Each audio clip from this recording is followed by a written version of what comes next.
नमस्कार साथियों, मैं आपका दोस्त श्रवण जांगीर आपके अपने YouTube चैनल में स्टडी गुरुजी में आप सभी का स्वागत करता हूं। मित्रों, आपको पता है कि हम हिंदी व्याकरण के टॉपिक पढ़ रहे हैं। तो हिंदी व्याकरण अभी तक हमने आधी भी नहीं की है, लेकिन हम बहुत जल्द इसको पूरा भी कर देंगे। लगातार मैं आपको पढ़ा रहा हूँ, तो मैं यही उम्मीद करता हूँ कि आप पढ़ते होंगे, पूरी ईमानदारी से पढ़ते होंगे, क्योंकि अभी आप पढ़ोगे तो आपके ही काम आएगा। इसके लिए आपके पास कोई फीस नहीं ली जा रही, निःशुल्क आपको अध्ययन करवाया जा रहा है। तो मैं एक सूचना देना चाहूँगा आपको कि हर सप्ताह में एक दिन, अभी तो एक ही दिन है, लेकिन अगर समय मिला तो 2 दिन भी, एक सप्ताह में एक दिन मैं आपको रीजनिंग भी पढ़ाऊँगा। मेरा एक रीजनिंग का टॉपिक भी आपके सामने लेके आऊँगा मैं। तो मैं आशा करता हूँ कि आप रीजनिंग और मैथ्स ये टॉपिक भी आप पढ़ेंगे, इनका अध्ययन करेंगे, और बाकी दिन 2 दिन या 3 दिन, सप्ताह में 2 या 3 बार मैं हिंदी के टॉपिक्स लेके आऊँगा, और 1 या 2 दिन मैं आपको रीजनिंग और मैथ के टॉपिक्स पढ़ाऊँगा। जैसे ही समय निर्धारित हो जाता है, मैं आपको ये भी सूचना दूंगा कि हमारा हिंदी का वीडियो किस किस वार को आएगा, किस किस दिन आएगा, और मैथ और रीजनिंग का वीडियो किस दिन आएगा। तो आज हम हिंदी का टॉपिक्स पढ़ते हैं। तो पिछले वीडियो में हमने हिंदी व्याकरण के रूपांतरण का पहला टॉपिक लिंग पढ़ लिया था, उसको अभी पूरा नहीं किया था, उसमें पुल्लिंग पढ़ लिया था हमने। आज हम स्त्रीलिंग पढ़ेंगे कि हम कौन कौन से ऐसे शब्द हैं जिनको देख के ये बता सकते हैं कि ये पुल्लिंग है या स्त्रीलिंग है। एग्जाम में बहुत बार पूछा जाता है पुल्लिंग और स्त्रीलिंग के बारे में। तो आज हम स्त्रीलिंग पढ़ेंगे।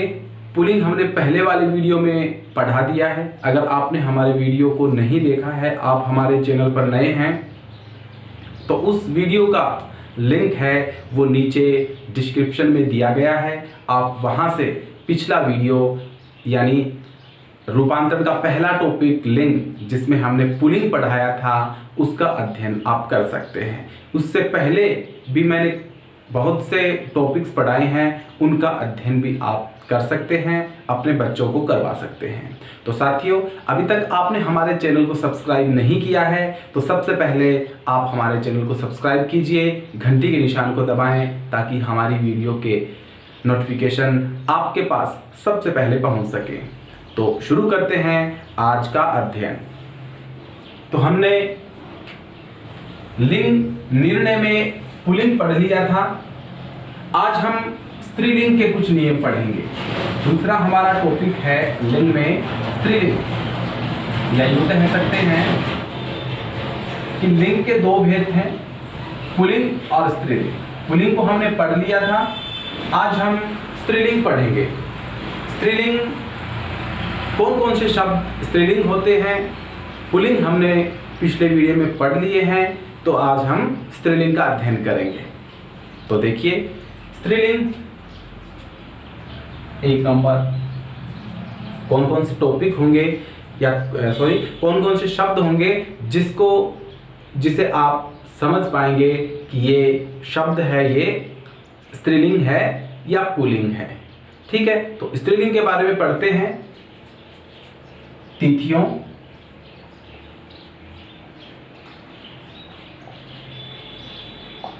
भाषाओं,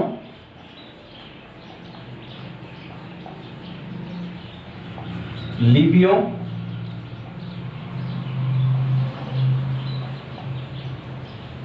बोलियों,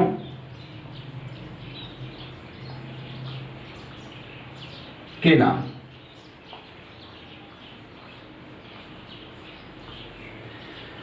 जितनी भी तिथियां हैं, जितनी भी भाषाएं हैं, उनके नाम, लिपियों के नाम, बोलियों के नाम, ये सभी स्त्रीलिंग शब्द होते हैं।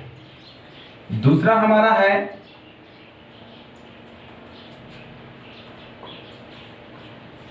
तिथियों के, भाषाओं के, लिपियों और बोलियों के नाम। ये जितने भी इनसे संबंधित जितनी भी बोलियां हैं, जितनी भी लिपियां हैं, जितनी भी भाषाएं हैं और जितनी भी तिथियां हैं, उनके जितने भी नाम आए तो आप आंख बंद करके उसमें क्या कर देंगे, स्त्रीलिंग कर देंगे कि इसमें स्त्रीलिंग है। नदियों, दूसरा है हमारा नदियों, देवियों,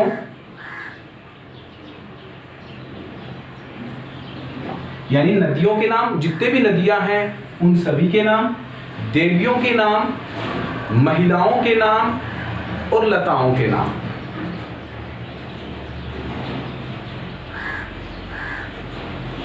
महिलाओं के नाम और लताओं के नाम, लताओं के नाम सभी स्त्रीलिंग शब्द हैं। लताओं के नाम, महिलाओं के नाम, देवियों के नाम और नदियों के नाम, ये जितने भी नाम हैं ये सभी स्त्रीलिंग शब्द हैं। अगला है नक्षत्रों के नाम। नक्षत्रों के नाम,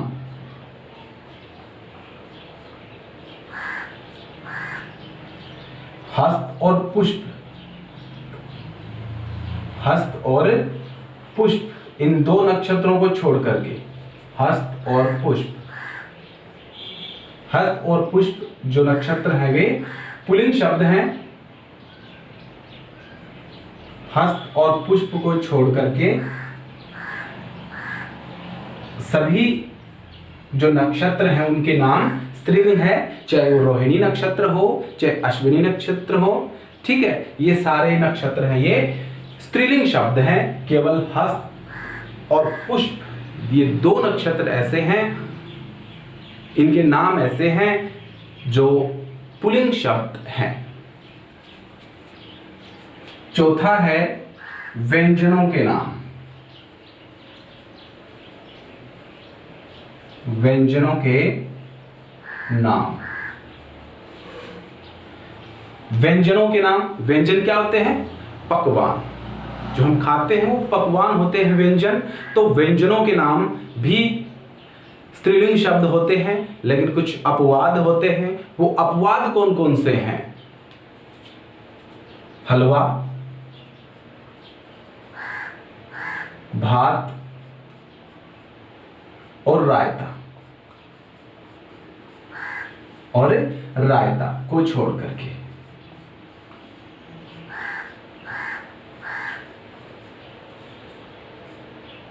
हलवा, भात, रायता, इन पकवानों को छोड़ करके, इन व्यंजनों को छोड़ करके समस्त व्यंजनों के जो नाम हैं वो स्त्रीलिंग शब्द हैं।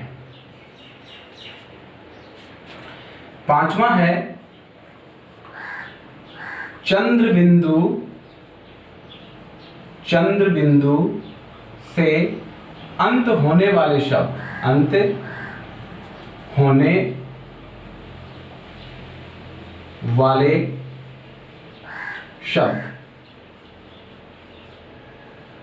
चंद्र बिंदु से अंत होने वाले शब्द, चंद्र बिंदु से, संज्ञाएं मान लो, शब्द में तो संज्ञाएं लिख लो यहां पे, संज्ञाएं, चंद्र बिंदु से अंत होने वाली संज्ञाएं, किसको छोड़ करके, गेहूं को छोड़ करके, गेहूं पुल्लिंग है, गेहूं को छोड़कर, गेहूं को छोड़ करके, गेहूं शब्द को छोड़ करके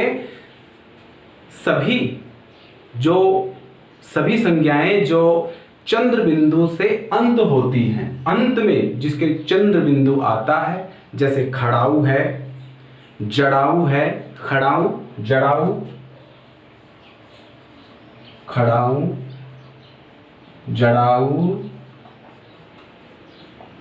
ये जो शब्द हैं ये क्या है, स्त्रीलिंग शब्द है सभी। केवल गेहूं को छोड़ करके ऐसी संज्ञाएं जिनका अंत, जो ऐसी संज्ञा शब्द जिसका अंत चंद्र बिंदु से होता है, ठीक है, वे सभी स्त्रीलिंग शब्द हैं, केवल गेहूं को छोड़ करके। ठीक है, बोल के भी देख सकते हो आप। खड़ाऊ, खड़ाऊ अच्छी है। गेहूं, गेहूं स्वाद है, या गेहूं का कोई भी, गेहूं, गेहूं कितने हुए, ऐसे नहीं कह सकते गेहूं कितनी हुई, है ना, गेहूं कितने हुए, कितना हुआ, है ना, गेहूं का, गेहूं की नहीं, गेहूं का। ठीक है, 5 नियम हो गए। छठा नियम हमारा ट, हट और वट। ट, हट और वट। ट, हट और वट। वट, अंत वाले शब्द, अंत वाले शब्द। वैसे तो भाववाचक संज्ञाएं होती है, क्या होती है, भाववाचक संज्ञाएं होती हैं। ट, हट, वट। ठीक है, लिखावट कैसी है, ठीक है, घबराहट हो गई, है ना। तो ट, हट और वट, इनसे अंत होने वाली भाववाचक संज्ञाएं लिख लो, आपको याद हो जाए वाली भाववाचक संज्ञाएं, या आप ऐसे लिख सकते हो कि ट, हट और वट से अंत होने वाली भाववाचक संज्ञाएं, संज्ञा शब्द। ठीक है, तो जिसके अंत में ट आए, हट आए, वट आए, ऐसी भाववाचक संज्ञाएं भी क्या होंगी, स्त्रीलिंग शब्द होंगी। ठीक, 7वां है हमारा, कुछ शब्द ऐसे भी बता देता हूं जो उभयलिंग होते हैं। उभयलिंग का मतलब क्या होता है, उभयलिंग का मतलब होता है जो स्त्रीलिंग भी होती है और पुल्लिंग भी होती है, जो स्त्रीलिंग भी होती है, पुल्लिंग भी होती है। जैसे आत्मा, आत्मा आपने भगवत गीता पढ़ी होगी, उसमें ये लिखा हुआ है कि आत्मा ना तो मरता है, ना जलता है, अजर और अमर है ना। तो आत्मा पुल्लिंग। ठीक है, संस्कृत और हिंदी शब्दों के अनुसार ये जो ऐसे शब्द होते हैं जो उभयलिंग होते हैं, संस्कृत और हिंदी के अनुसार ये उभयलिंग होते हैं।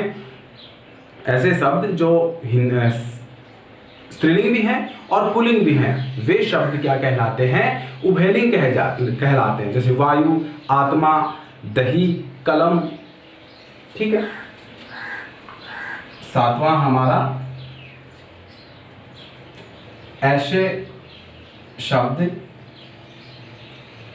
जो उभयलिंग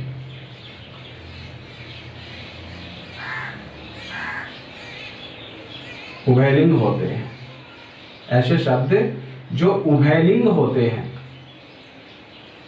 कौन कौन से हैं, हवा, आत्मा, दही, कलम। ये ऐसे शब्द होते हैं वो उभयलिंग होते हैं, स्त्रीलिंग भी होते हैं, पुल्लिंग भी हो सकते हैं। आप बोल के देखो, आपकी कलम अच्छी है, आपका कलम अच्छा है, दोनों शूट हो रहे हैं। दही, दही खट्टा है, दही खट्टी है, दोनों हो रहे हैं। आत्मा, आत्मा में संस्कृत और हिंदी के अनुसार इसमें स्त्रीलिंग और पुल्लिंग आता है, और हवा में भी। तो ये जो शब्द हैं ये क्या है, ये उभयलिंग है, स्त्रीलिंग भी है और पुल्लिंग भी है। 7 नियम हो गए हमारे। स्त्रीलिंग को पहचानने के लिए 8वां नियम है आ, आई, आइन, आनी, आवट, इया, ई, त, ता, ती आदि प्रत्यय वाले शब्द, जिन शब्दों के अंत में आय, आई आय, आइन, आनी, आवट, इया, ई, त, ता, ती ये शब्द आए किसी भी शब्द के अंत में, वो सारे शब्द स्त्रीवाचक कहलाते हैं या स्त्रीलिंग शब्द होते हैं। अगला है 9वां प्राणीवाचक।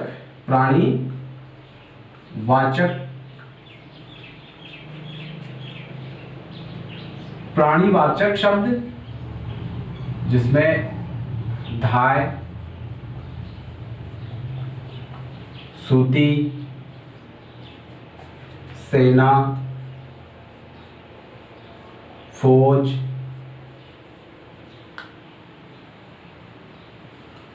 संतान, सरकार,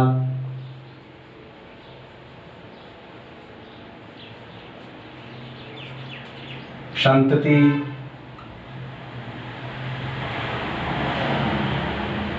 आदि। 9 है प्राणीवाचक शब्द जैसे धाय, सूती, सेना, फौज, संतान, सरकार, संतति आदि। ये शब्द प्राणीवाचक शब्द कहलाते हैं, जो प्राणीवाचक पुरुष भी होते हैं, प्राणीवाचक स्त्रीलिंग शब्द भी होते हैं। तो ये शब्द क्या कहलाते हैं? प्राणीवाचक स्त्रीलिंग शब्द कहलाते हैं, जो स्त्रीलिंग शब्द होते हैं। 9 हो गए हमारा। 10वां है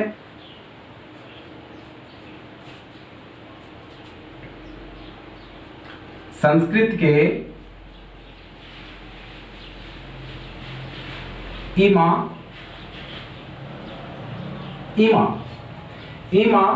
प्रत्यय वाले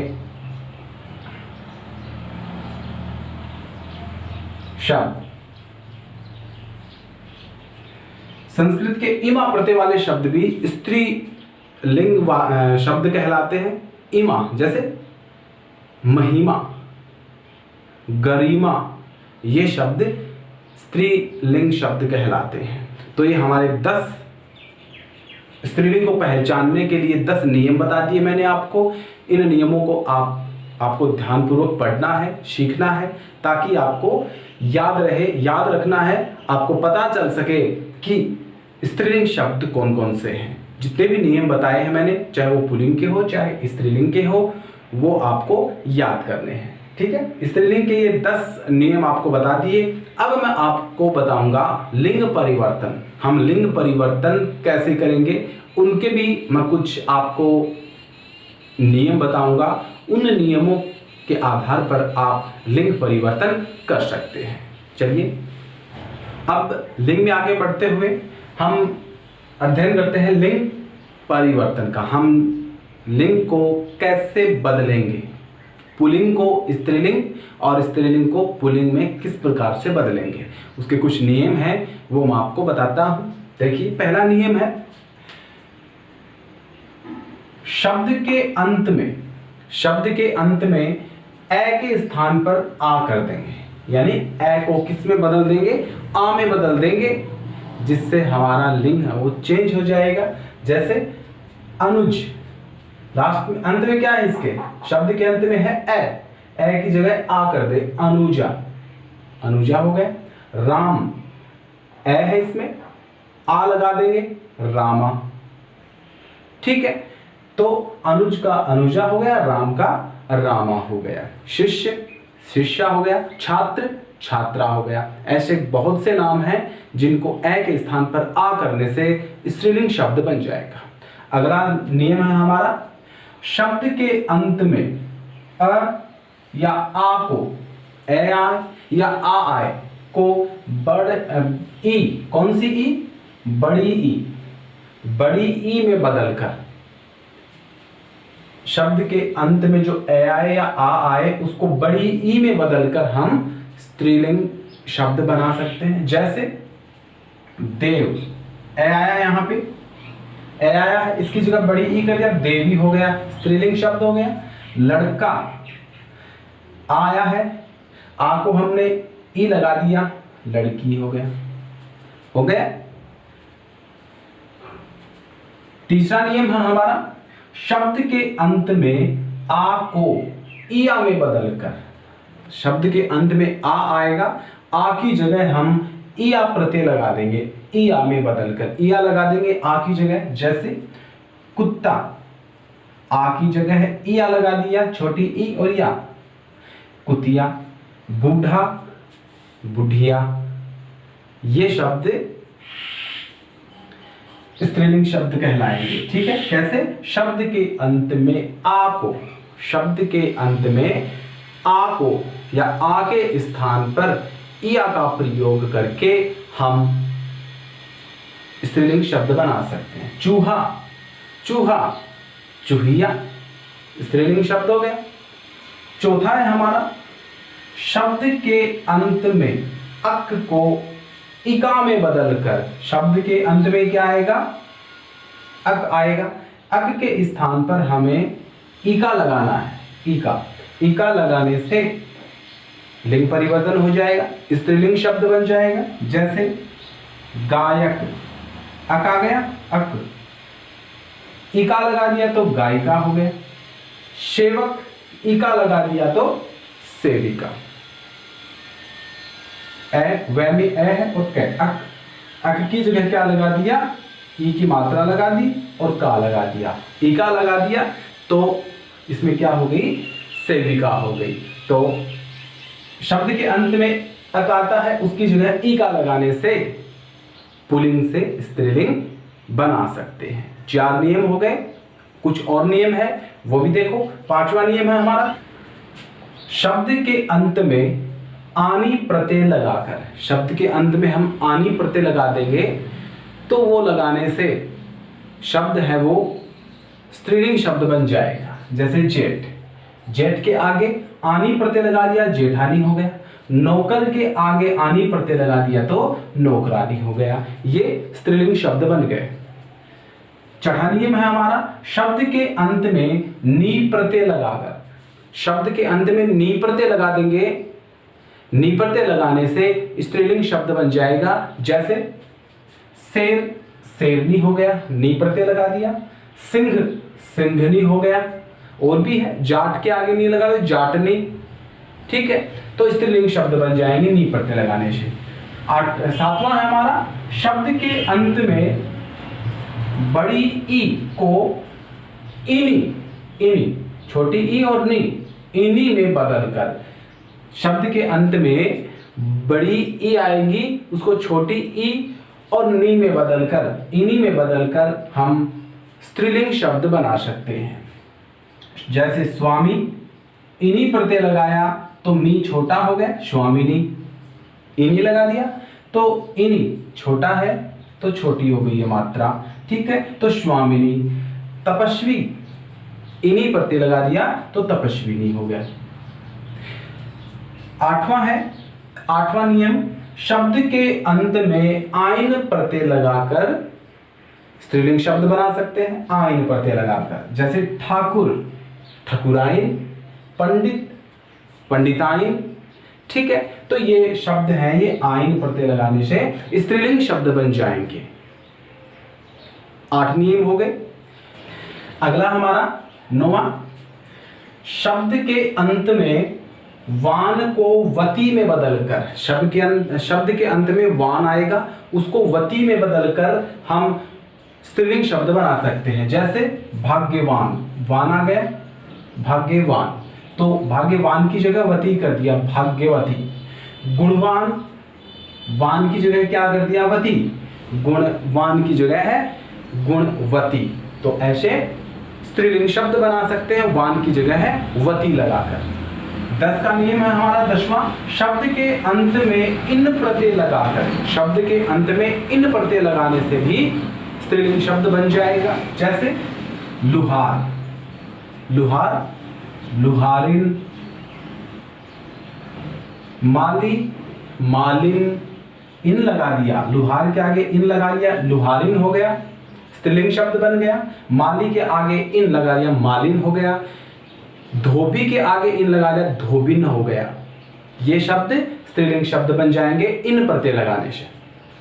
11 है, शब्द के अंत में मान को मति में बदलकर, शब्द के अंत में मान शब्द आएगा, उस मान शब्द को हम मति में बदल देंगे तो स्त्रीलिंग शब्द बन जाएगा। जैसे श्रीमान, मान आ गया, मान को हम मति लगा दिया, श्रीमती हो गया। बुद्धिमान, मान की जगह हम मति लगा दिया, बुद्धिमती हो गया, स्त्रीलिंग शब्द बन गया मान की जगह मति लगाने से। 12वां हमारा, शब्द के अंत में ता को त्री में बदलकर, शब्द के अंत में ता को त्री में बदलकर, ता की जगह क्या कर देंगे, त्री कर देंगे। जैसे नेता, नेत्री हो गया, नेता का क्या हो गया, नेत्री हो गया। दाता का क्या हो गया, दात्री हो गया। ता की जगह त्री लगा दिया, स्त्रीलिंग शब्द बन गया। 13वां हमारा, भिन्न रूप वाले शब्द। इसके अलावा, इन सभी के अलावा भिन्न रूप वाले शब्द भी होते हैं। जैसे वर वधू, मर्द औरत, साधु साध्वी, वीर वीरांगनाएं, ससुर सास, पति पत्नी। ये सभी जो शब्द होते हैं वे बैल गाय, ये भिन्न रूप वाले शब्द होते हैं। तो ये हमारे 13 नियम थे किसके, लिंग परिवर्तन के। लिंग परिवर्तन के 13 नियम थे जिनका अध्ययन करने से आप पुल्लिंग को स्त्रीलिंग और स्त्रीलिंग को पुल्लिंग में बदल सकते हैं। इन शब्दों को आप पुल्लिंग से स्त्रीलिंग और स्त्रीलिंग को पुल्लिंग शब्द में बदल सकते हैं। अब हम पढ़ाएंगे इसके आगे, थोड़ा सा समय और लूंगा मैं आपका, कुछ विशेष पढ़ाएंगे, विशेष शब्द। विशेष शब्दों में कौन से शब्द स्त्रीलिंग और वही शब्द पुल्लिंग भी हैं, ऐसे शब्द भी पढ़ाऊंगा। और इसके आगे सिर्फ 1 मिनट का समय और लूंगा मैं आपका। कुछ शब्द विशेष शब्द होते हैं या आपको विशेष पॉइंट मान लें, विशेष पॉइंट बता देता हूं, विशेष शब्द बता देता हूं, एक ही बात है।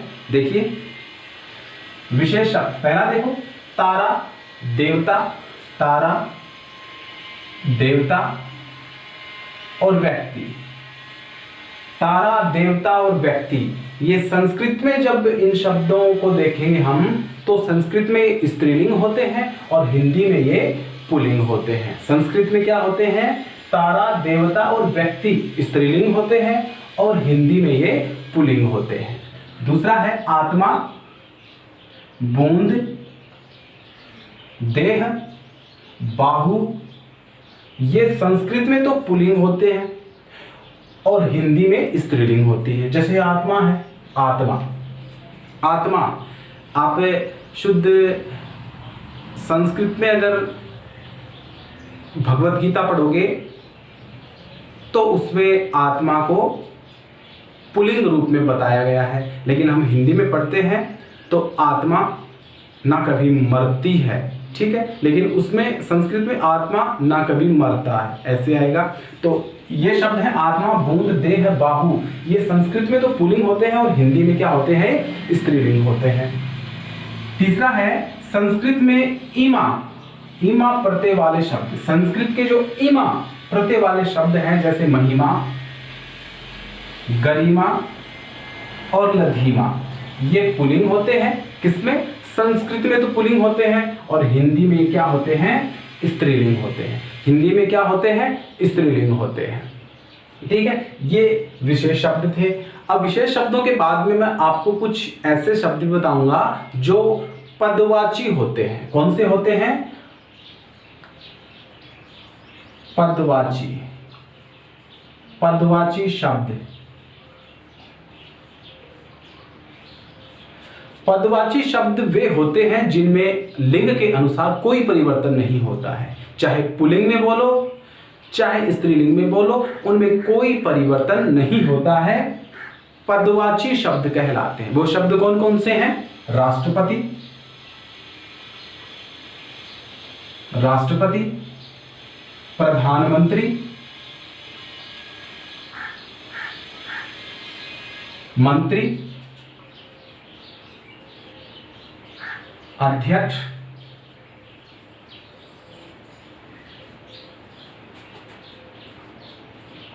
निरीक्षक,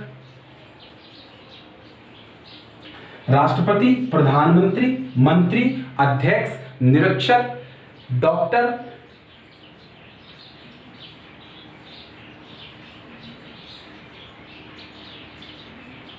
ये जो शब्द होते हैं ये पदवाची शब्द कहलाते हैं, जिनमें लिंग के अनुसार कोई परिवर्तन नहीं होता है, चाहे पुल्लिंग हो चाहे स्त्रीलिंग हो, ये ज्यों के त्यों बोले जाते हैं।